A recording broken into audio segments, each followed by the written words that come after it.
What is up, Buffalo Fanatics? Z-Bot here with you, live on the Buffalo Fanatics YouTube channel on a Victory Monday night. And that, of course, can only mean one thing. It is the smoke break. So good to have you in, fresh off the Bills' fourth victory of the 2025 season, 31-19. The Bills get it done over the New Orleans Saints. The Bills improve to 4-0. The Bills extend their home win streak to 14 consecutive games. The Bills find themselves as the only undefeated team remaining in the AFC, one of only two undefeated teams remaining in the NFL. The Buffalo Bills and the Philadelphia Eagles, two teams that square off late in the season, could potentially have major seeding implications or could mean nothing. But those are your two teams right now that are probably the best in the league outside of the record. In terms of record, your two best teams remaining in the NFL, and the Bills improved to that record by getting it done over the Saints. As we know, one of, if not the worst team in the NFL. The Bills were a massive favorite on Sunday afternoon. They didn't quite cover that spread of 14.5, but despite not playing their best game, they came awfully close. They end up winning by 12. An interesting game. We talked about it in depth, of course, last night. If you were with us on the post-game show, if you were, was great to see you. Well over a few thousand of you hanging out after that game. And it's good to have you in again here on Monday night as we take a deeper look at what we saw yesterday. Bills versus Saints Sunday afternoon. Everybody rolling in here. Good to see you. Koala in the building. Heath in the building. Pez, Bobby, and everybody else trickling in here on a Monday night. Monday Night Football coming around the corner, of course, as well. A doubleheader tonight. A doubleheader in the AFC. A lot of hate watching coming our way. We get to watch the Miami Dolphins go toe-to-toe with the New York Jets. That is the first game of the doubleheader. It's one of those doubleheaders where both games are on at the same time, which I hate. I much prefer to have the second game on late at like 10 p.m. I know that we got to work in the morning, but I'd rather watch both games independently as opposed to both at the same time. But I'm not sure if it matters tonight because it's two games that seem like they don't mean a whole lot in the grand scheme of things. Maybe it will for Denver, who plays the Joe Burrow-less Cincinnati Bengals in that second spot tonight. Those are the two games. The hate watch will commence, of course, at 7:15. Jets, Dolphins. I think the Dolphins take it. I just think that they're better than the Jets. It's not saying a whole lot, but I think that they end up getting their first victory of the season. We'll see what happens there. If the Jets end up winning, I wonder what happens in Miami. I really do think that seat is blazing right now for Mike McDaniel. The whole Tua situation continues to get worse, it feels like, by the week. If they lose that game to the Jets, and, you know, look at it, it wouldn't be out of the realm of possibilities. I mean, it really wouldn't. I look at that game, and I feel like it's a coin flip type game, but it's in Miami. And if you lose to the Jets in primetime in Miami to fall to 0-4, I think things start getting serious quick from the top of that organization. So we'll see what ends up happening. But those are the two games around the corner tonight. We'll do a sleeper picks for those games later on in the show. Dakota kicking us off tonight with a super chat. Dakota coming in saying, got my 2-year-old daughter watching ball, and she shouts, "Go Bills." I know you'll have the same with your upcoming little one. Love you guys. Wow. Much love to you, Dakota, and to your daughter. How about starting them young? Love that. 2 years old, already shouting out, "Go Bills." That's how I know Dakota is doing dad duties right. Shout out to you, my friend. Great job. It's not easy to get the 2-year-old shouting out, "Go Bills." But as you said, Dakota, I will make sure that I am following in your footsteps, making sure whether my little boy or girl, regardless of what the gender ends up being, we will find out here in a little over a month, which is insane. We'll make sure that they will be following in your footsteps, following in your daughter's footsteps, screaming out, "Go Bills." By the time baby Bot is born, that will be the week that the Bills play the Bucs. So that will be a big game. The Bucs lose yesterday to the Eagles. That's how the Eagles improved to 4-0. The Bucs find themselves with their first loss. So that'll be a huge game. that'll be the start of a schedule that really starts to toughen up for Buffalo, right? Right around that post-bye stretch.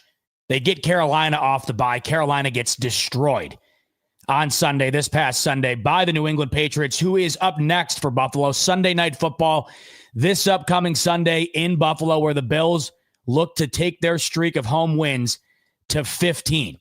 Currently, the longest home winning streak in Buffalo Bills franchise history is 15. That was done between 1990 and 1991. So that's what's on the line this upcoming Sunday night. If the Bills beat New England, and right now they are an 8.5-point favorite, so they're expected to do so, as we well know.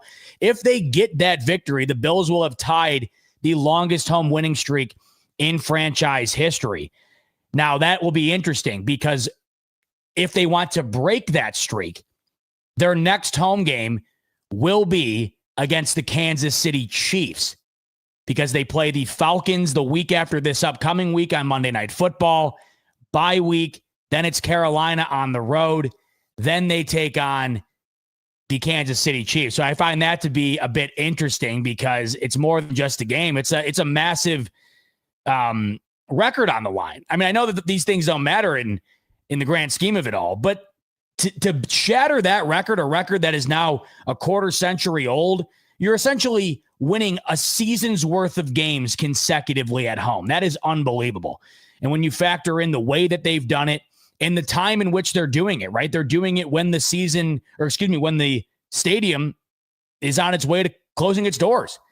How incredible is that, to have put this streak together at home while the Ralph is coming to its conclusion? The last time the Bills lost at home was that debacle against the Russell Wilson-led Denver Broncos, where the Bills win until they didn't. Too many men on the field for the missed field goal.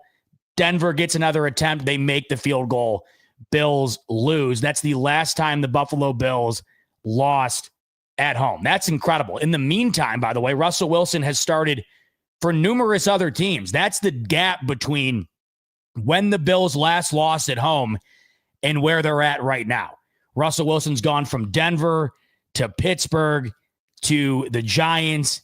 All throughout that time span, the Bills have not lost a game at home. So if they win this upcoming weekend against New England, they'll put that streak on the line against the Kansas City Chiefs, which I find to be interesting because of course, anytime something big comes down to, having to go one way or another, doesn't it always feel like the Kansas City Chiefs are standing in the way?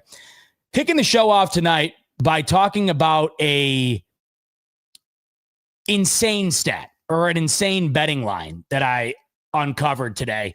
I wanted to get an idea, with the Bills now being the only undefeated team in the AFC, I wanted to get an idea of what the odds are currently for the Buffalo Bills to get the 1 seed. Because as you're watching the season unfold, the landscape of the AFC is all over the place.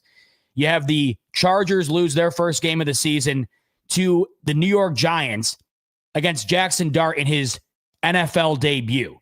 That was the first time that a rookie had beaten a team that was 3-0 or better in, I think, over a decade and a half or so. So an improbable loss. No one had the Chargers losing that game, yet they do. So the Chargers fall. You have the Colts fall. They had that game won in a variety of different ways. You had a fumble out of the back of the end zone that really ended up hurting them. You had a touchdown from Jonathan Taylor end up getting called back.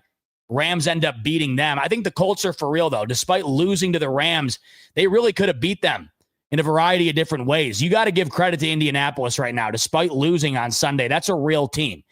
But they're 3-1. You have the Chiefs. They win in dominant fashion against the Ravens. We'll talk a little bit more about that game in a bit, because I think that had some pretty significant implications for how we look at the season moving forward here in the AFC. But with the Bills currently being the only undefeated team in the AFC and with what's happening on the outside, I was interested as to what the current odds are for the Bills to win the AFC. And I had a feeling it was going to be significant. I was stunned to see how favored the Bills are to get the 1 seed, having it be not even October yet. I understand they're 4-0. I understand they're averaging 33 points per game. I understand they haven't lost at home in what feels like forever. But this is wild. So right now, the Bills not only are favored to win. They're not only favored to get the 1 seed, they're drastically favored to get it. The Buffalo Bills are currently minus 225 to get the 1 seed in the AFC, meaning you'd have to bet $225 to win 100 on the Buffalo Bills getting the 1 seed in the AFC. And the gap between them and everybody else in the conference is seismic. The Bills are minus 225 to get the 1 seed. The next closest is the Chargers at plus 500. So you'd have to bet 225 to win 100 on the Bills getting the 1 seed. If you bet 100 on the Chargers, you would win 500. That's the gap right now. Then it's the Chiefs plus 900. And then after that, it's a ton of long shots. The Colts plus 2,000. The Jags plus 2,500. The Ravens, who have fallen off of, Earth's crust, plus 2,800. Minus 225. And if you're wondering where the Eagles are in a similar situation, right, the only undefeated team in the NFC, it's not even close to where the Bills are. It's not comparable. The Eagles are plus 230. And there are multiple teams right on the outside of where they are. So you bet 100 on the Eagles, you'll win 230. To win 100 on the Bills, you'd bet 225. It's a massive difference. The Eagles plus 230, but right on the outside of them, the Lions plus 400, the Packers plus 600, the Rams plus 650, Niners plus 800, Buccaneers plus 900. So it's a far closer race, it feels like, in the NFC. Even though it's not even October, we sit here on Monday, September 29th, and the Bills have essentially taken a full lap of a lead on the rest of the AFC in pursuit of getting the 1 seed. And we thought going into this year, based on how the schedule was set up for Buffalo, that this was going to be their best chance to be able to obtain that 1 seed and finally get a postseason bye for the first time with Josh Allen being the quarterback of the team. We were all confident in their ability to do it and have their best chance to be able to do it. This is confidence on another level. This number, this line is beyond anything we could have anticipated. Caroline, I feel like you have something to add, honey. You want your phone. I had a feeling that was going to happen. Caroline doesn't own a charger. She doesn't own a phone charger. It's terrible. She uses every phone charger she can find around the house except for the one she doesn't own. And so it happened to be the one I have at my computer here that she was using. Speaking of Chargers, though, they're the only other legitimate threat right now based on the odds. They're plus 500. Everybody else is a massive gap away. And when I bring up the NFC there, and when I list off those odds, you currently have 6 teams with greater odds than 1,000, right? In the AFC, you have 3 teams. That's it, with the Bills being minus 225. I just think that is insane. And the numbers get even crazier. We all know that they're a shoo-in to win the AFC East. But, folks, it's week 4. I mean, week 4 hasn't even concluded yet. The Monday night slate hasn't even happened yet. And these are the numbers. Right now, to win the division, to win $100 on the Bills winning the AFC East, you would have to bet $1,800. They are minus $1,800 to win the AFC East. And then to just make the playoffs, right now, the Bills are, I just want to make sure. I don't wear glasses, but if I did, I'd put them on right now to make sure I'm seeing this number correctly. Brace yourself when I say this. To win $100 on betting the Bills to make the playoffs, you would have to bet $20,000. The Bills are minus $20,000 to make the playoffs before the conclusion of week 4. I can't get over this. The Bills haven't had the 1 seed in my lifetime. To be minus 225 to secure it this early in the season is wild. And we know anything can happen. Knock on wood, we hope nothing happens to get in the way of that. But all we can talk about is what's happened up until this point. And what's happened not only with the Bills, but also with the teams on the outside. Factoring all those things in, the Bills are essentially a lock right now, knock on wood, to get the 1 seed. And that is absurd. And I say all this to say the criticisms that we have in a win, a lot of them are justified. But you also have to factor in where the Bills currently are despite their flaws. The Bills are 4-0. The Bills have a 14-game home win streak. The Bills are a shoo-in to win the division. You'd have to basically bet you'd have to bet the price of a Honda Civic right now for the Buffalo Bills to make the playoffs, to win $100. And they're minus 225 to get the 1 seed. We look at yesterday's game, and was it all that impressive? The answer is no. The answer is no. It wasn't impressive. But the fact that the bar for the Buffalo Bills, being impressive or not, falls underneath of that bar in a 31-19 victory, where James Cook has yet another 100-plus yard day, where Josh Allen has a 200-plus yard day and 3 touchdowns, where they score more than 30. They've done that every game this season. They hold the opponent to sub 20. I mean, that's the bar. And it's off the charts.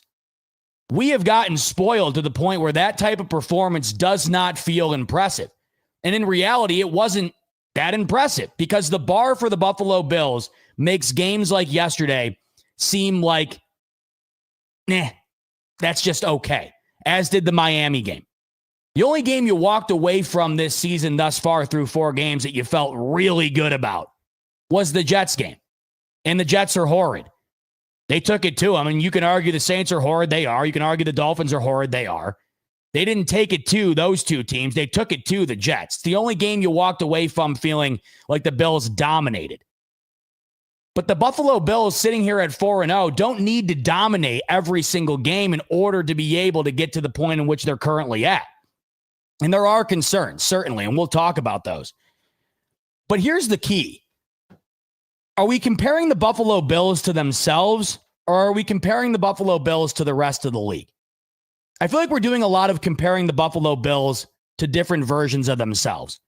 We're comparing the Buffalo Bills to what they did in the fourth quarter against the Ravens. Why aren't they doing more of that offensively? We're comparing the Buffalo Bills to the offense and how it looked when they had Stephon Diggs and Gabe Davis and Josh Allen was airing it out like crazy, and they really didn't have a run game, and they didn't have a trustworthy offensive line. I think we're comparing this team to different versions of the team in the past, and we're not comparing them to the current landscape of the NFL, the other 31 teams not named the Buffalo Bills. When you are comparing the Bills to the rest of the league, that to me is what matters most. And you can't sit here right now and confidently say that there is one great, dominant, above all team in the NFL. There is not one team right now that has risen above the rest and cemented themselves as the best team in the NFL. And that is because every single one of these teams currently has a flaw. Every single one of them has a flaw. The best teams in the league all the way down to the worst. Every one of these teams has shown that they're susceptible at some point. And the Buffalo Bills are no different. The Bills are susceptible to having poor outings, weak drives, getting run on defensively, right? Playing down to their opponent. The key is, did you win the football game? And they did yesterday. Ask the LA Chargers, who were playing a team that many view to be more comparable to the Saints than not in the New York Giants, especially when you factor in playing against a rookie in his first ever start. Jim Harbaugh is considered to be a defensive savant, right? One of the best defensive coaches ever. You would think he'd be able to handle a rookie in his first start. They lost. Ask Chargers fans today if they would have been satisfied with a 31-19 victory over the Giants to go to 4-0 as opposed to falling to 3-1. Because with the Chiefs winning yesterday, you're going to start to see potentially that lead that they have on the division dwindle a little bit. You have got to win the games that you should.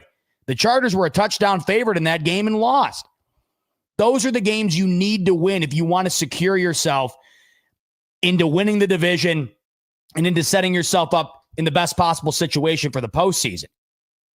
The Bills could have lost that game yesterday. Things went certain ways where the Bills could have lost that game. Cole Bishop doesn't get that interception and the Saints get in the end zone. Maybe things are different. If that ball in the back of the end zone isn't dropped by Chris Olave, maybe things are different. If Josh Allen doesn't go down the field, hit Dalton Kincaid and stride for a beautiful touchdown to really separate this football game, maybe things are different. But it's a whole lot of maybe. The reality is the Buffalo Bills get it done. Whether it's ugly, whether it's prolific, they get it done. You don't stumble into a 14 home game win streak by accident. And not every game is going to be the Jets game. You're going to have some of yesterday. You're going to have some of Miami. You're going to have some Baltimore where you're down and out and you find a way. The key is, did you get the victory? And the only two teams right now that have found a way to win each and every week are the two teams that many people would consider to be the class of the NFL, that many people bet on preseason to represent each conference in the Super Bowl: the Buffalo Bills, the Philadelphia Eagles. Just find a way to win. Yes, the Bills have flaws. Yes, there's currently aspects of the Buffalo Bills team that you're concerned about. But you look at all 31 other teams, including the greats, including the teams that are considered to be as good as the Buffalo Bills. All of those teams have their flaws. And all of those teams, not named the Philadelphia Eagles and the Buffalo Bills, have had those flaws show to such a degree that a loss was put in the right side of the column.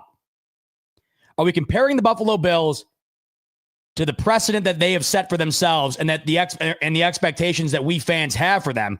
Or are we comparing them to the rest of the league? Because right now the Buffalo Bills have played the best football, arguably, in the league, them and the Eagles.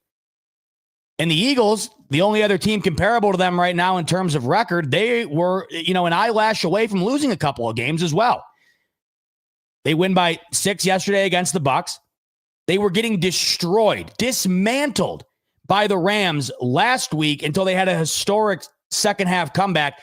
Jalen Hurts went into the game, into the halftime of that game with 0 passing yards and somehow finished the game with more than 200 passing yards to win that football game. They beat the Chiefs by 3. Game came down to the wire. And they really should have lost to the Cowboys in week 1 if CeeDee Lamb didn't drop multiple balls and they didn't fumble. Miles Sanders didn't fumble before the weather delay. So you can't say the Eagles don't have flaws. They do. And all of these good teams do. We know the flaws of the Chiefs currently. They haven't been able to score on anybody not named the Baltimore Ravens defense, which might be the worst in the NFL right now, which is crazy to say, but I think it's true. They've allowed 144 points this season, the worst in the league. So I think that might be the worst defense in the league. They haven't been able to score on anybody else. The Lions, how bad did they look against the Packers a couple of weeks ago? In the AFC, though, which matters the most, because, we're going to end up, if the Bills get to the Super Bowl, they're going to play the class of the NFC regardless. You don't really focus much on the NFC. The AFC, though, that's what you're focusing on the most. I mean, right now, your main competition is the Jacksonville Jaguars with a first-time head coach, the Indianapolis Colts with Daniel Jones. I mean, are we really thinking Daniel Jones is leading the Colts to the Super Bowl? Because we're talking all-time stuff if that ends up happening. And once again, I tip my cap. I think Daniel Jones is playing phenomenal. I mean, I think Shane Steichen and that team looks way better than anybody could have anticipated. Jonathan Taylor is playing just as good a running back right now as James Cook. Those two might be the best 2 running backs in the NFL right now. The Colts are a real team. I give them credit.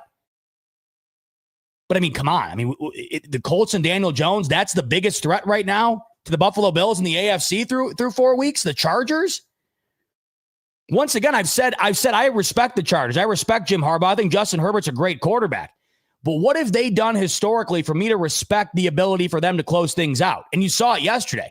That's a game you have to win. You're going up against a rookie quarterback in his first start. You're a touchdown favorite. You got to stack wins. The Kansas City Chiefs aren't going to be down like this the whole year. And if you want the best chance at doing something this season, you got to win that division.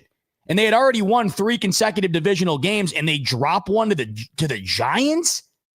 You can't be losing games like that in the AFC. It's going to come back to haunt you, especially in that division. I mean, this is the competition. You look at Baltimore, now all of a sudden Lamar Jackson's hurt. They're missing, I believe it is 8 Pro Bowlers on the roster from injury, 7 defensive starters, and that is the worst defense in the NFL right now. The Houston Texans get their first win yesterday, 26-0. But what have they done this season? The Texans' offense up until yesterday was the worst in the NFL. I mean, this is what the AFC is right now. It's a very weird start. They beat a Titans team that can't do much of anything. They're winless, and they have a rookie quarterback. I mean, interesting game coming up this weekend. Texans-Ravens. That's really interesting to me. because one of those two teams is going to fall to, what is it? Would it be 1-4 by then? Yeah, it'll be 1-4. I mean, you can put a nail in one of those two teams arguably coming up. And then the Ravens, if they lose that game, they have the Rams the following week. I mean, the Ravens team, the Ravens season rather, could arguably be done by this time 2 weeks from now. This is what's going on in the AFC. And so for all the complaining that you might want to do after yesterday's game, which I get, I understand both sides. I really do. I'm not the type of guy to win a game and say, hey, that's all it is a win. You can't care about anything else. You got to win. At the end of the day, that is what matters most. That's unarguable. Did you win the game? That's what matters most. But I'm not sitting here saying you can't critique a win. Of course you can. Of course you can, because the standard is to win. You can't just simply critique a team based off of a loss. There's several critiques that can be made of the Buffalo Bills in all their games this season. But what does matter most is the fact that you're winning them. You're allowed to criticize wins, though. I don't like people who gatekeep the idea of a win making criticism disappear. That's not the way it works. I also don't like when people completely discount a win and completely overlook a win because the Bills didn't look great, saying this team is bad, this team isn't Super Bowl caliber despite winning their first 4 games. Well, if the Bills aren't Super Bowl caliber, then who is? What team up until this point has shown you that they're far and away better than everybody else and that they're a true through and through Super Bowl team? I don't think anybody has done that. If you want to say the Bills haven't done that, fine, but you can't tell me anybody else has. Who has? A couple weeks ago, you would have said Green Bay. You can't say that now. You can't.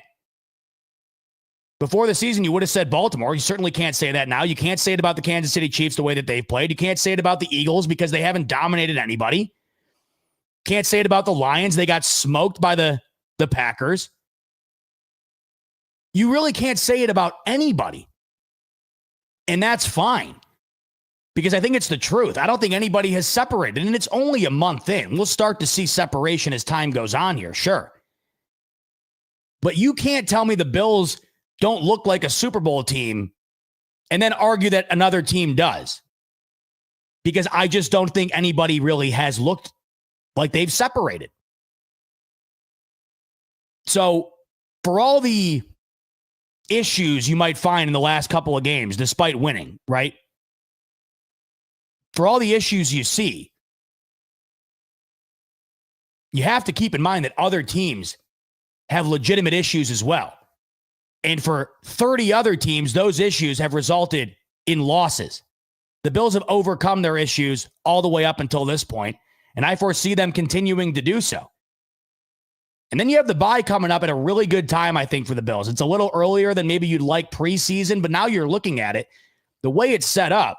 You know, if you're able to get the W this upcoming Sunday against the Patriots, you're able to take care of business against a Falcons team who, once again, they lost 30-0 to the Panthers. They win yesterday against Washington, but Washington's defense is down bad right now.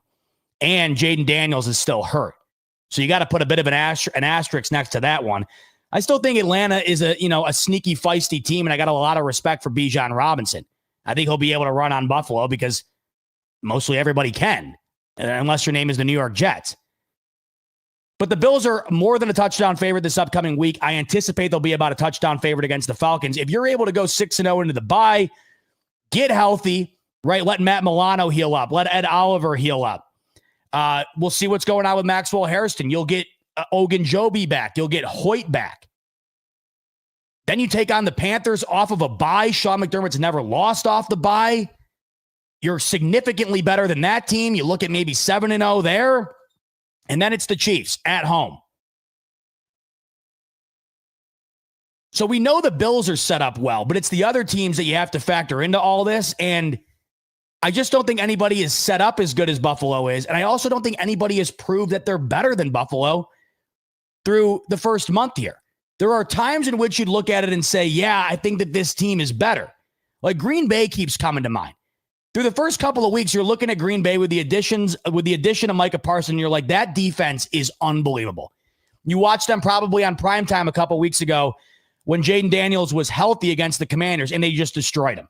They couldn't do anything offensively. Jaden Daniels was boxed in all game long. They couldn't do anything. You're watching that, and you're like, man, you had already watched what they did to the Lions, an incredible offense, and you're thinking, man, this Packers defense, legit. Now, the defense was good against the Browns offense that's non-existent. Lose the game, though, right? They lose to the Browns. Once again, these teams finding ways to lose games that they absolutely shouldn't. The Chargers yesterday, last week, the Packers, and then last night, Sunday Night Football, our first tie of the season. CeeDee Lamb, the only player offensively for the Cowboys outside of Dak Prescott that it feels like defenses truly have to game plan around. This Packers defense that you thought maybe was the best in the league, that looked dominant through the first couple of weeks, they allow 40 points to a Cowboys team without CeeDee Lamb. So I bring this up because there's nothing set in stone right now, and the teams that you thought looked like Super Bowl teams have shown you, and maybe they're not. And the Bills at times have shown you flaws that look like, man, I don't know. If they get into the postseason, that defense concerns me, whatever. I get all that, but name me another team that doesn't have an aspect of their unit, of their team that doesn't concern you in an elimination game. Every team right now has that. The Buffalo Bills currently are in as good of a spot as you could possibly be in, and all you can hope is that things get, the defense in particular gets solidified a bit. The offense, it's really hard to find an issue right now. The offense right now for the Buffalo Bills is playing as good as anybody in the league. This is probably the best offense in the league right now. In terms of the numbers, it's about as good as it gets in nearly every category. If I just look up the offensive stats right now, throughout the first month here in terms of offensive statistics, the Buffalo Bills currently are 0.3 yards per game behind the Dallas Cowboys for number one in the league at 404 yards per game. Passing offense, they're in the top. They're right outside the top five. And Josh Allen hasn't been throwing the ball nearly as much as we're used to. So that's pretty impressive if you ask me. They're number 6 right now, and they don't air the ball out like the rest of these teams do. So you got Josh Allen and the Buffalo Bills passing offense at number 6 with 240 yards per game. This is what's crazy. This team has now turned into a run-first team, and they're the best team in the league at doing it. The Buffalo Bills have the number 1 overall rushing offense. That is unbelievable. The Bills are averaging 163.5 rush yards per game. James Cook in all 4 games has over 100 all-purpose yards in each. He's averaging over 5 yards per carry this season. He has 3 consecutive games of 100-plus yards on the ground. He's scored a touchdown in each game. This Bills rushing offense is elite. This Bills offense in general is elite. You might have the best running back in the league right now. You might have the best offensive line. You might have the best quarterback and the best overall player in the NFL, all on one side of the ball. And that, of course, has culminated into what is now the second best scoring offense. The Bills are 1 point shy per game of the Detroit Lions with 33.3 average points per game. This Bills offense is as good as it gets. And once again, yesterday, there were moments that left you scratching your head. That 4th and short call, that flip to Shakir, you didn't love it. Josh Allen going down the field to Keon Coleman, doesn't see the safety coming over, picked off. You don't love it. But then again, is Josh Allen going to go the whole season without throwing a pick? Get it out of the way. Throw a pick against the Saints. Don't throw a pick against the Chiefs, the Eagles, whatever. Get it out of the way. A couple of throws yesterday for Josh Allen you didn't love. But I'm also wondering in that game, maybe Josh Allen's thinking to himself, I feel like I have an opportunity in this game to test out a couple of things. Maybe I take a couple of chances I wouldn't take in a game that would be far closer, or in a game where I'm going up against a far better defense. Maybe that was it. I don't know. There were a couple moments where it felt like Josh Allen got out of character based on the character that he currently now possesses, which is take what's given to you, underneath, methodical, dink and dunk, move the chains, get in the end zone. With all that said, though, he still went 16-22 for over 200 pass yards and 3 total touchdowns. Plus, he had probably his best game of the season on the ground. He ran the ball exceptionally well against the Saints. So that offensive performance, both against the Dolphins and the Saints, didn't seem like it was the greatest show on turf, but it still resulted in 31 points, and the numbers still look damn good. Josh Allen had 3 touchdowns in both of them. James Cook had over 100 yards rushing in both of them. Getting guys involved. Shakir, great day. Kincaid now has the most touchdowns in a single season he's had in his career. We're going into week 5. Coleman, a couple of nice plays. Everybody getting involved. Jackson Hawes looking incredible, blocking, right? Getting him involved in the pass game a little bit too throughout the start of this season. And yesterday, I thought the most impressive aspect of what James Cook and this Bills team did on the ground was doing what they did without Spencer Brown. I understand that the Saints defense is not one that you look at and say, oh, look out.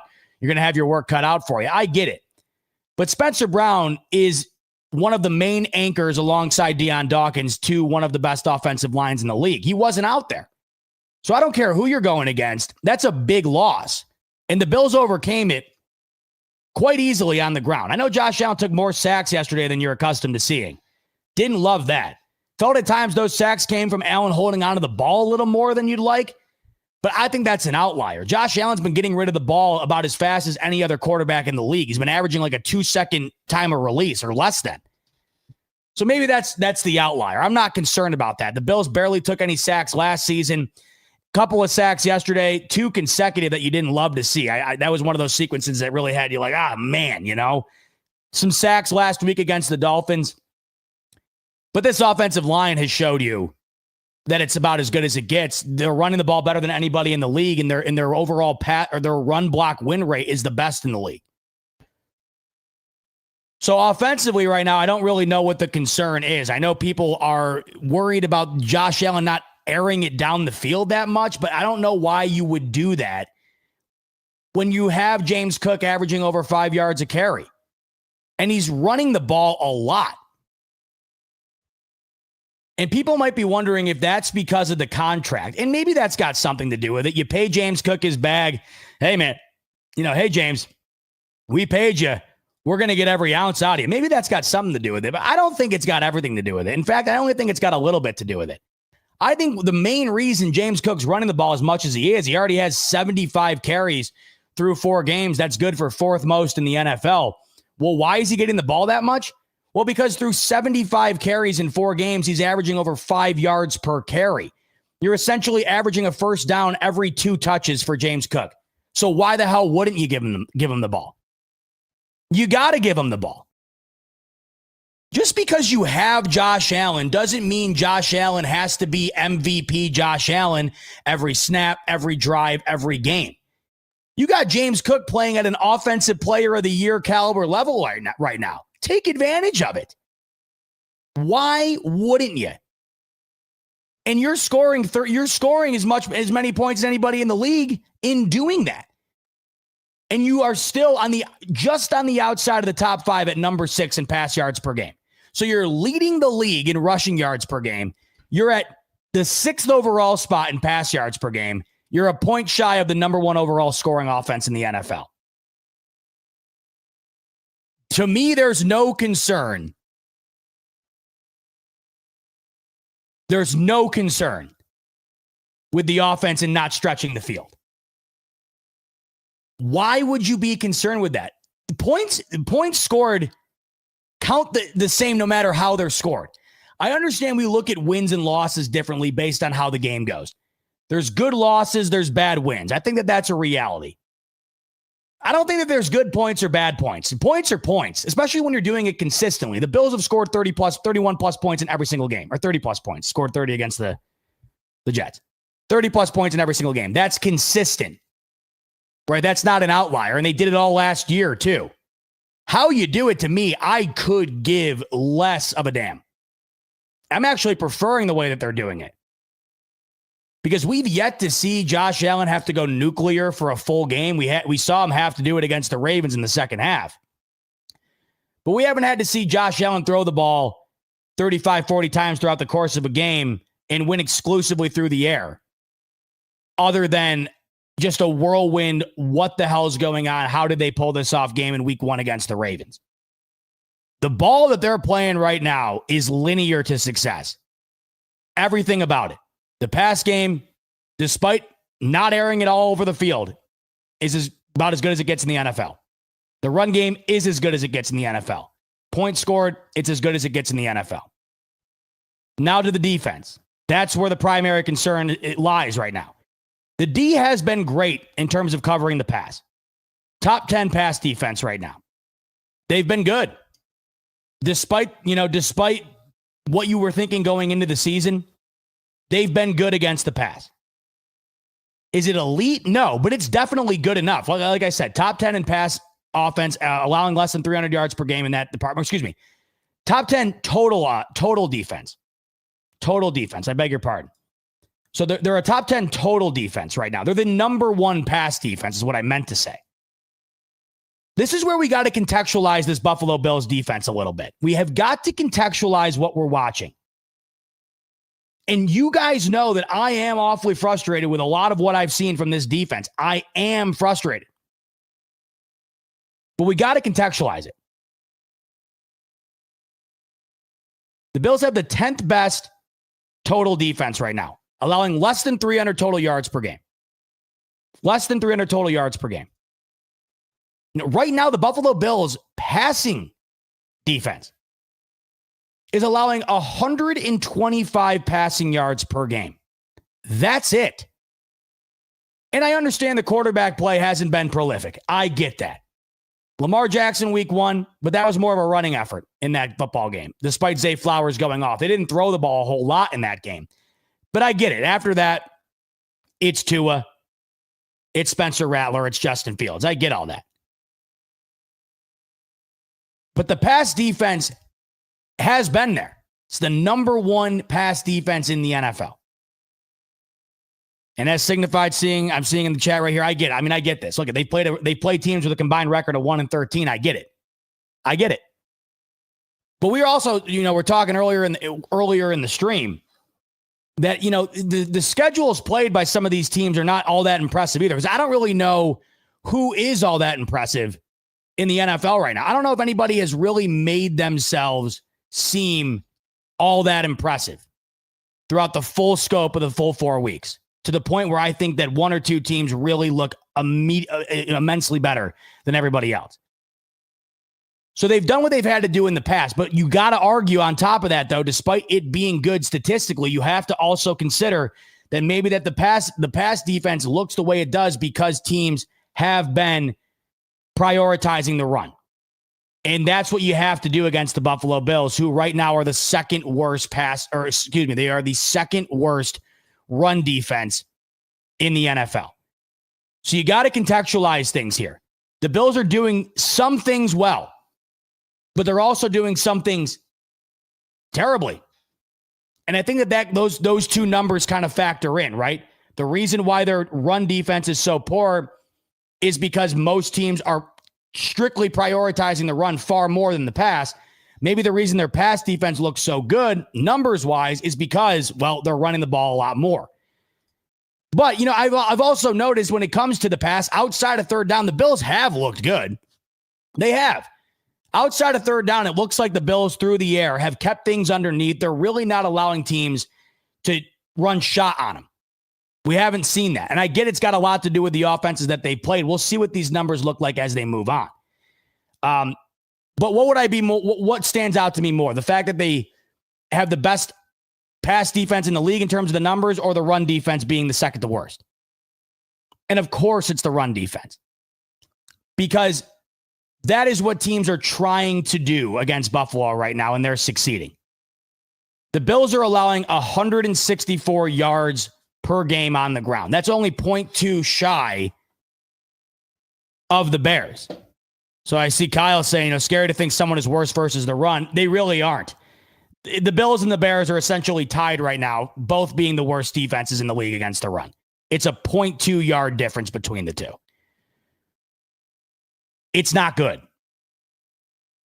And what's concerning is the fact that the tackling effort has led to these type of run games. In particular, yesterday, this stat among all stats in the Bills-Saints game stood out to me the most as one that was really concerning. Because you watched the game yesterday, and one of the biggest takeaways you took from the defense was, man, they're missing a lot of tackles.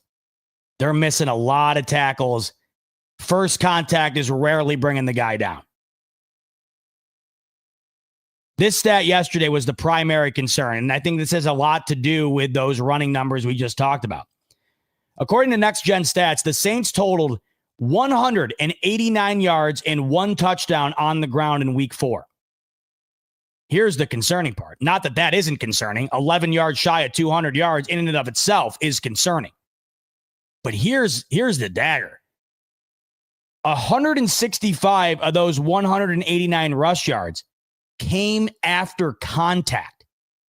According to Next Gen Stats, that is the third most yards after contact on the ground in a single game since 2018. Not good. And it wasn't just Alvin Kamara beating him up either. That was the thing. Just like last week, it wasn't just Achane beating him up. You're getting the 1-2 punch from these teams.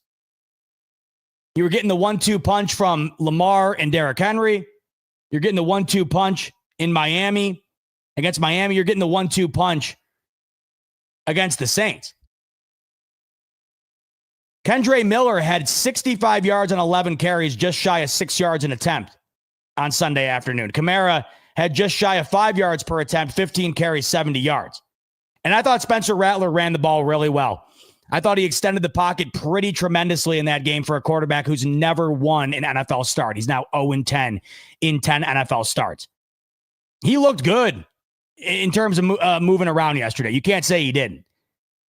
He was able to extend plays. He was able to break, contain. He was able to get multiple first downs.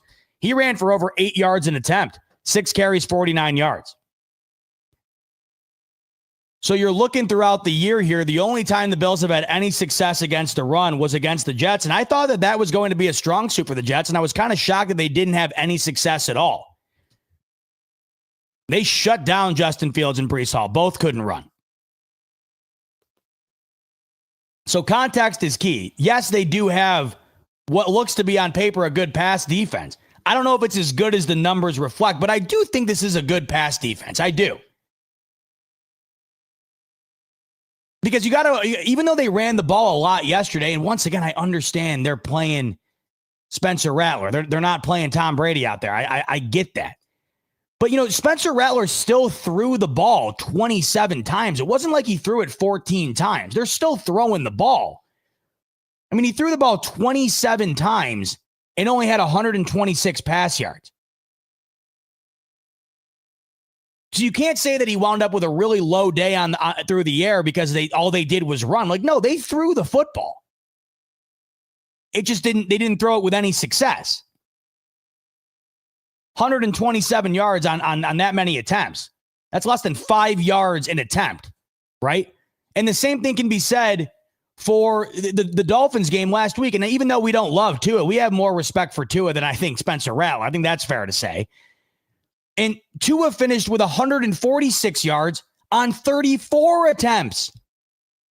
And if you remember that game, about 30 yards of Tua's numbers came in garbage time when the Bills were already up 10 and the Dolphins were just running a few plays before the time expired. So I understand wanting to say that the Bills' pass defense isn't that great because all teams are doing is running, and that could be reflecting in the pass numbers. I think that is part of it. I think that the run game has affected the pass game for certain teams, and that's why their numbers aren't gaudy against this Bills defense. But you also have to take into consideration that teams aren't running exclusively. They're airing it out. 27 pass attempts for Spencer Rattler, 34 for Tua. And they shut down both of them through the air. And obviously the week before, I don't even know if you can count that. Shut down wouldn't even be the proper way to describe it. They made the Jets offense look like that of a Pop Warner flag football team. We're in a weird spot right now. We've played bad teams. The Bills have played bad teams. They've played pretty bad quarterbacks. They've also have been with Ed Oliver, who might have single-handedly won the Bills the game defensively against the Ravens. They've been banged up on that side of the ball. What else is new? The thing is, I don't know when they're going to get the full test. And I don't know what we're going to be able to learn. And that's why I'm hoping it just gets progressively better. The run defense right now, though, it is a concern. Anybody who tells you it isn't is lying. It certainly is. But I don't think that in totality, this Bills defense is terrible. I really don't. The other thing that has to be factored in is that this Bills defense makes a major play once a week in a major moment. They do. They do. You can rip the Bills' third down defense all you want. It's a problem. Yes. You can rip the Bills' run defense all you want. It's a problem. Yes. But their ability to force a turnover in a big moment routinely is unbelievable to me. Because for a defense that is not as great as you'd like, the one thing that you would think wouldn't be a strong suit of the team is their ability to force turnovers. And that's what's so interesting to me about this defense. For all their flaws, every week I come on here saying, well, they didn't do this, this, and that right, but in this big moment, they made this big play. Week 1 against the Ravens, Ed Oliver strips Derrick Henry. I don't think they win the football game without making that play. Week 2, Joey Bosa strip sacks Justin Fields. That allowed the Bills to put this game away in the second quarter. Do the Bills still beat the Jets without Joey Bosa doing that? Yes. But that really set the tone. They set the tone on that second drive. First snap of that second drive, strip sack Justin Fields. The Bills essentially win the game right there. It was basically over. Week 3, Dolphins driving. Their last legitimate drive of the game. It's a one-score game. They get in the end zone. It's a tie football game. Bernard does his homework, knows exactly where Tua is going on that play. Deion Walker makes it happen. Ragdolls his offensive lineman, gets past him, boom, right in the face of Tua. Picks him off in the most pivotal moment. And then against the Saints. If the Saints score a touchdown on that Philly play, could be singing a different tune. Yet Cole Bishop gets his first career interception, and it was a beauty. That was not a lucky play. That was not a lucky play by any stretch. That was a beautiful, give me that ball play. One-handed, went up and got it, and that was massive. You know, you look at that game, and you're like 31-19, whatever. You look at the run game, Bills defense wasn't great, this, that. That was such a big play. Because they could have double dipped right there before the half, got the ball back, and went and got another score. They were right on the edge of the goal line, too. At minimum, they're walking away on that play with 3 points. Instead, they walk away with nothing. That was bigger than met the eye, that play. So now you're talking in every single game this season, despite the Buffalo Bills' defensive flaws, every single game they've made a major game-altering play defensively. And I get that you need to see more of that. I certainly understand that. You want to see that more consistently throughout the course of a game. You're seeing it consistently throughout the course of the year, but you want to see it more in a game. Plus, you want to see the ability to stop the run. You want to see the ability to get the quarterback on the ground. I get that. They're generating pressure. They haven't been able to really get the quarterback on the ground the way you'd love. But if you're going to criticize the Bills' defense, you also have to be willing to give them their flowers where it's due. And I think that is an underrated aspect of a defense that gets a lot of, now mind you, fair criticism. I don't think they get enough credit for making those types of plays. Now, through 4 weeks, the Bills' run defense is a concern. The third down defense is a concern. I don't know when we're going to learn what it really is. That's the thing. Is Drake May going to be, I mean, you're looking at the numbers. Drake May's had a decent start to the year. He has. I see a stat going around where he's got the same numbers as Josh Allen. Oh, look at that. I love those, by the way. I love that. You just love to see those. That was the same player. Yeah, sure. Yeah, totally. I watched Drake May and I think immediately, he might as well be Josh Allen. But I would say, up until this point, Drake May is probably the second best, maybe the second best quarterback they've played. I don't think that's crazy to say. We'll see. Michael Penix hasn't been great, but I don't think he's bad. I like Michael Penix. They got a hell of a run game, Atlanta does. That's the thing coming up this week. The And by the way, Michael Penix, this is his first full year as a starter. So I don't know. What are you really going to get out of that? I don't know. I mean, Sean McDermott's been incredible against young quarterbacks. This is the same thing with Drake May here. This is his second year in the league, but this is Penix's first full year as a starter. The Patriots can't run the football, though. The Falcons certainly can. The Patriots cannot run the football. So that's the big difference. They also can't stop the run either. So you might like Drake May in this game, right? You might like what he's shown thus far this year, but they can't run the football. That's the Bills' weakness. They've shown you that they're capable of stopping the pass. That's currently their strength defensively. And then the Bills, one of many strengths offensively, but currently their biggest strength is running the football offensively. And currently the Patriots are struggling in that department defensively.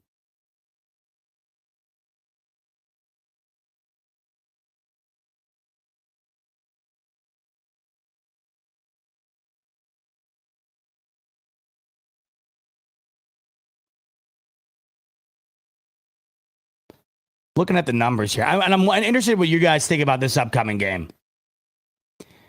Because it's Sunday night, you have that streak on the line. It's an AFC East opponent. It's prime time. I mean, I just look at this game to be one where the Bills should handle business. But I do think it's one of the trickier games they've had up until this point. And I know that's not saying a whole hell of a lot, but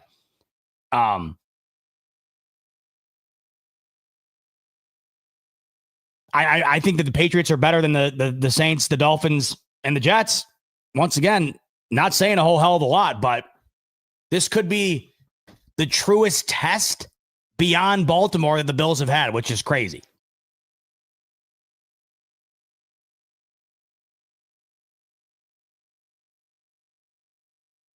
I flip-flop, by the way. I was looking at the wrong game, by the way. New England actually has been good against the run. It's their offense that hasn't been good with the run. They've actually been good against the run.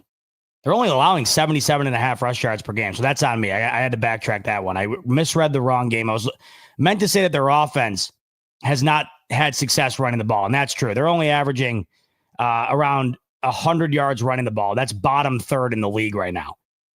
That's about the seventh worst in the NFL. So their run defense has actually been solid. But their inability to run the ball might be their biggest problem this upcoming weekend, of course, because that's been the strength against the Buffalo Bills defense. If they can't run the ball and Sean McDermott can kind of hone in on stopping Drake May exclusively, I think that's where you see the Bills defense shine, not having to worry about getting run all over. But we'll see. It's a very interesting start to the year all around, not just Buffalo, but in general. It's an intriguing start. And speaking of which, it's 7:15 right now. That game between the Jets and the Dolphins is about to get underway. So we'll get wrapping up here in a little bit here, and we'll go watch that one. And everybody's dying to watch that killer matchup, as am I. Danny Echo coming in with a super chat. Anyone feel KC crushing Baltimore made week one feel less special? Mahomes is Jason Voorhees. He ain't dead. That he is, Dan. That he is. I see what you're saying. It definitely has taken a little bit of the luster off of that W. I think you'd be lying to yourself if you said it hadn't. The Ravens defense is the worst in the NFL. I think that through a month here, the Ravens defense has shown that they are about as bad as it gets. I know it's crazy, but they're currently allowing the most points in the NFL, 33 points allowed per game. And that's insane. You know, I mean, that's wild. It definitely takes a little bit of shine off of it. And then you watch Kansas City. Kansas City hadn't scored. They didn't score more than 30 points in the regular season once last year. They scored 37 against the Ravens on Sunday afternoon, and there was 14 minutes left in the fourth quarter. They did whatever they wanted against Baltimore. So to answer your question, does it make it feel a little less special? Yes and no. Yes, because we didn't know at the time that Baltimore was going to struggle this badly. We didn't know. It was week one. We thought that the Baltimore Ravens were right there with the Bills for being favored to win the AFC and go to the Super Bowl. Now we look at it a few weeks removed, and it looks like Baltimore is going to be fighting to maybe even make the playoffs at the 7th spot, if they're lucky. That's just the truth. So, yeah, it does take a little shine off of it. But at the same time, it doesn't make it less special the fact that the Bills pulled it off the way that they did. That was, I don't care who you're playing. When you were faced with the adversity the Bills were faced and still somehow were able to win the football game, you can't take that away from them. I don't care who you're playing. The Ravens or the Panthers, it doesn't matter. You find yourself in that spot and you're able to win the football game that way, you get all the credit in the world from me, because that's about as improbable of a victory as you'll ever see. The Ravens offense is still as good as it gets. I think yesterday they just kind of had enough, I think. Didn't it feel that way? They just fell down and out. Lamar gets hurt. He doesn't go back in. That was just a bad game. They didn't show up yesterday. That was brutal. And, you look at that game now, and the Ravens are in serious trouble. The Ravens are in serious trouble. I mentioned it earlier. They are now 1-3, and their next two upcoming games are against the Texans, who are also 1-3. They'll be just as desperate as Baltimore. And then it's the Rams, who are probably the second, maybe the second, you could probably argue the second best team in the NFC, give or take. They are staring at 1-5, which is wild. Now, Kansas City, on the other hand, was yesterday, because of how bad and how injured Baltimore's defense is. I mean, I give them credit. They only allowed really 13 legitimate points to the Ravens yesterday. That they got a really late, long touchdown, Baltimore, to make it look more respectable, and it still didn't look all that respectable, 37-20. But you got Worthy back. By the time the Bills play him, they'll have Rashee Rice back. And Worthy had 83 yards in that game, plus he had 38 rushing yards. So his first game back, he's got over 100 all-purpose yards. Once again, though, we are factoring in the struggles of the Ravens defense. But the Chiefs, you knew they weren't going to stay like this forever. You knew they weren't going to look terrible forever. Interesting game Monday night, a week from tonight. Speaking of the Chiefs. Chiefs-Jaguars. Jags are sneakily 3-1. And it's in Jacksonville. I'm not saying the Jags are a powerhouse, but if the Chiefs win that one, then you start to open your eyes a little bit. Then this is the key right here. Sunday Night Football, 2 weeks away in week 6. Lions, Chiefs in Arrowhead. So you're looking at the Chiefs right now, and you really don't know what to think. Back-to-back wins. Yes, they dominated the Ravens. They still looked abysmal against the Giants, even though they won. 2-2. What do they look like the next 2 games? If they beat the Jags and the Lions, you gotta be back in on them. Because then they got the Raiders, the Commanders, who haven't looked good. Then it's the Bills, right? Then it's the Bills. If they split the next 2, though, then it's kind of like, I don't know. I don't know. This is uncharacteristic of the Chiefs. 3-3 is not great. But I still do think the Chiefs are going to wind up making the playoffs. Not that I think anybody thinks that they won't. But you can't sit and watch what you've seen through the first month and say, oh, we rule out the Chiefs. Can't do it. And these bots have been crazy, huh? I don't even know where these things come from. In the comment section. What's up with that? I've been banning them every time I see them. They keep popping up. Signified coming in with a super chat. Appreciate you, brother. Robert Babbage. Not Bobby Babbage, but Robert Babbage. Giving him his... kind of entering in here with the government name, so I got a feeling I know where this is going. Robert Babbage should be given until week 10 to get this shit together. Time for guys to get healthy and come off suspension. If we still suck by the Bucks game, by the time the Bucks game rolls around, then McDermott needs to take over play calling. Signified, I think I saw earlier that you might have joined a little late. The one thing with Babbage, and I get it, right? You're going to get criticism when the defense is allowing, teams to run on them the way that they are. But what I had mentioned, I don't know if Bobby Babbage can coach out bad tackling. I mean, this is something that they need to work on, surely, in practice for sure. But 165 of the 189 rush yards for the Saints came off of missed tackles. I don't know how much Bobby Babbage can enforce the players on the field to make the tackle. I mean, you can practice this, of course, and hopefully that's an emphasis this week. Hopefully they are practicing the living hell out of they're nailing the tackling dummies this week. That's what I'm hoping. But I understand the criticism for Bobby Babbage. I get it. But I also don't know if Bobby Babbage can, scheme up erasing bad tackling, because the bad tackling really was at the forefront of the Saints' massive run game yesterday. So we got to give it a little bit more time. The tackling has been bad. I think the Bills are towards the bottom of the league, if not all the way at the bottom in terms of missed tackles. But I see what you're saying. I get it, right? There's frustration, and deservingly so, with this defense right now. I do get it. But I also know, Signified and many others, everyone's been very critical of the defense. Once again, deservingly so, when McDermott was also calling the plays. So I don't know how much things change there. I need to see better execution from the personnel, though. I'm seeing the jokes, by the way. It is bot versus bot. I know. Walt's saying I got it's a little family feud here. They're all NFL specific, or they're all football specific bots too. I don't know where they come from. They must scan YouTube and then see that there's a football oriented stream and then they just send them out. I don't know how that works. I never understood what the point of that was, though. It's not like anybody's ever clicking on these things. They're visibly they're visible bots. It's obvious. So what's to gain from doing it? I never understood that. Somebody's setting this up clearly. What are they looking to gain from it? No one's going to click on whatever they're putting in here. And I don't even think what they're putting in here is even clickable. So I don't even know what the point of it is. Cognitive saying that they're hitting every channel. I believe it. I don't know what the point of it is. What's to gain from doing that? What obviously there has to be something to gain, because who else would do it? Why would you do it? Dolphins take a 3-0 lead on the New Jersey Jets, if you were wondering, and I'm sure you were. Achane with a decent start to his night, 15 yards on 4 carries. Looks like Tua's 2 of 5 for 22 yards. Jets take over offensively.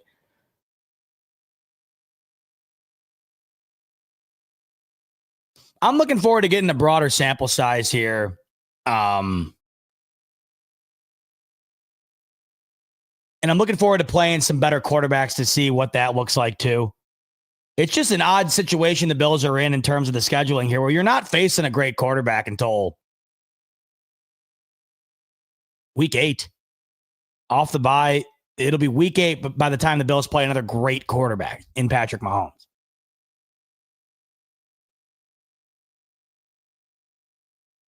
But all I know is up until right now, the Bills are in as good of a spot as you could possibly be in the NFL. Flaws visible, I get that. But I think what they've done has certainly overshadowed the flaws. The flaws are there, but what they're doing is overshadowing the flaws. The offense and what they're currently doing is overshadowing the flaws. And, even though the defense hasn't been great and they're not playing great opponents, they're still just factoring in the Ravens game where they allowed 40 points. This defense is only allowing 22.5 points per game. So if you take away the Ravens game, they've allowed 10 points, 21 points, and 19 points. And it's tough to value what that really means because of who they've played. I get all that. This is why it's really interesting right now, and it's kind of difficult to talk about because you just don't know. The Bills' offense is capable of scoring 30 points on anybody. You really do. Because you've seen that be proven beyond this year. You saw it last year. You saw it against just about anybody. But you don't really know right now if the Bills' defense has room for improvement against better teams, or if they're just is it going to be worse against better teams? We haven't seen enough of a sample size, and we haven't seen enough stout competition to really get a full gauge as to what this defense is going to end up being.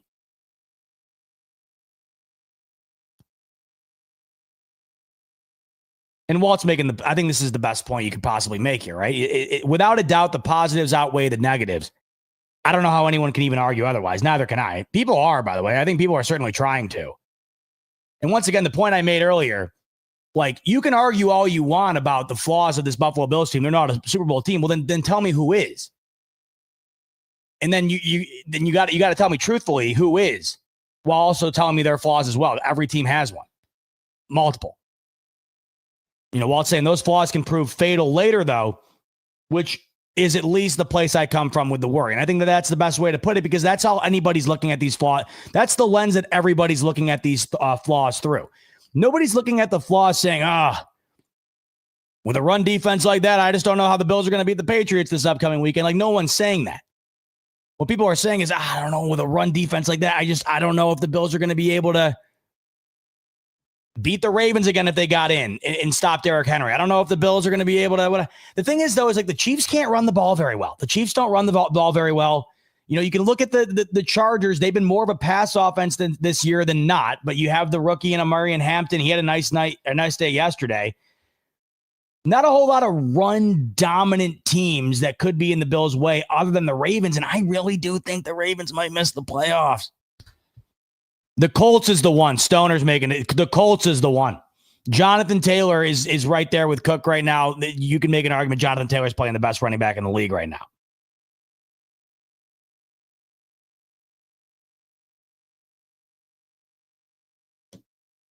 A lot more to learn, I would say. We have a good month stretch here of Buffalo Bills football that has resulted in 4 wins. But I think there's a lot more to learn here. There's a lot more to learn. And I just don't know. I don't know what we learned. Maybe I'm wrong. Maybe I bite my tongue. Maybe we learn something this upcoming week. I do think the Patriots are the biggest test since Baltimore the Bills have had through the first month here. So maybe we learned something.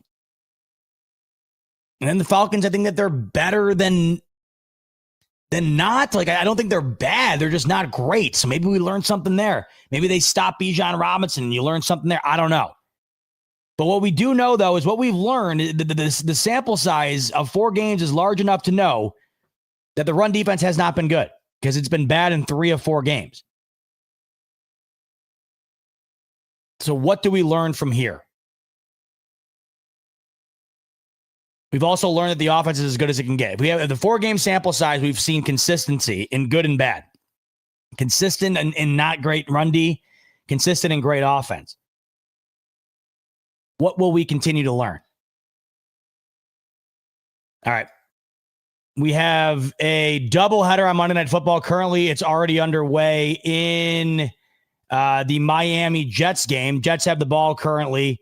1st and 10, down 3-0 in the first quarter to the Dolphins. Let's take a peek at the second game coming up here. Cincinnati at Denver. Actually, can we do a live one? Oh, we can do a live one. Oh, no, we can't. We missed it. We missed it on Sleeper with the Jets-Dolphins game. So let's take a peek at what we're looking at in this second game of Monday Night Football between the Bengals and the Broncos. This would have been a hell of a watch if Joe Burrow was healthy, but he's not. And the Broncos are a 7.5-point favorite in this one. So let's take a peek here. What do we like? I'm going to go Evan McPherson more than 5.5 kicking points. I don't know if they're going to get in the end zone a ton in this one, so I could see them settling for field goals a good amount. I like that 5.5 kicking points. Let's go with Chase Brown over 50, more than 53.5 rushing yards. Browning. Can I get Browning to throw a pick? I can. More than 1 interception for Browning. Give me that. I think he's thrown 5 interceptions in 2 games. So I really like that play right there. We're just going to go with a 3-box tonight. I like that.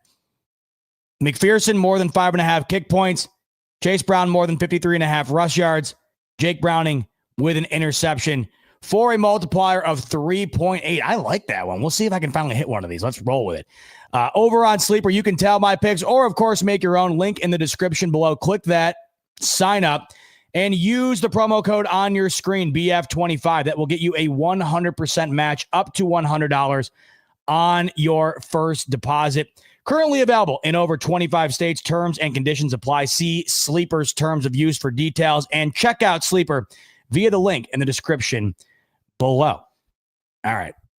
Hour 15 in the books. The biggest takeaway right now, 4-0. That's the biggest takeaway. The nuanced takeaway is this Bills offense is as good as it gets. I don't think Josh Allen's played a great full game yet. His numbers are right where you'd want him. He's still playing terrific. James Cook might be the best running back in the league right now. This Bills offensive line, especially in the run game, has been off the charts. The defense is once again the area, like we do every year, where we sit and we look at it and we say, when's it going to get better? Is it going to get better? Is the health going to factor into this with being healthier down the line? It has to with that Oliver coming back, right? I thought Hoyt was looking really good in the preseason. Will that factor in? Off the bye, they get some rest. Let Milano get healthier. Maybe see what you're doing at the cornerback position. Let that factor in. We'll see what happens there.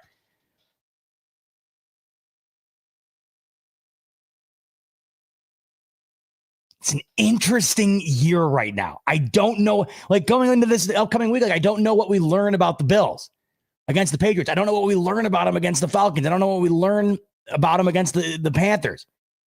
But I don't know how much I care about learning right now as I do winning.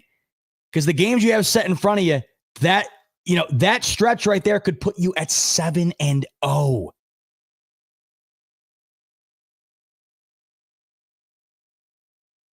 I really want to learn, though, that the Bills defense has the ability to show some signs of life stopping the run over these next three games. I think you have an opportunity to do it against the Patriots team that does not run the ball well. I really do. I think that the main lesson that could potentially be learned, it comes in that Falcons game. They're going to want to run the hell out of Bijan Robinson. They're going to want to run him into the ground in that game. I'm not overlooking New England by any stretch, by the way. I'm just saying they don't run the ball as well as Atlanta does. I'm looking at these next 3 games like, what do you learn?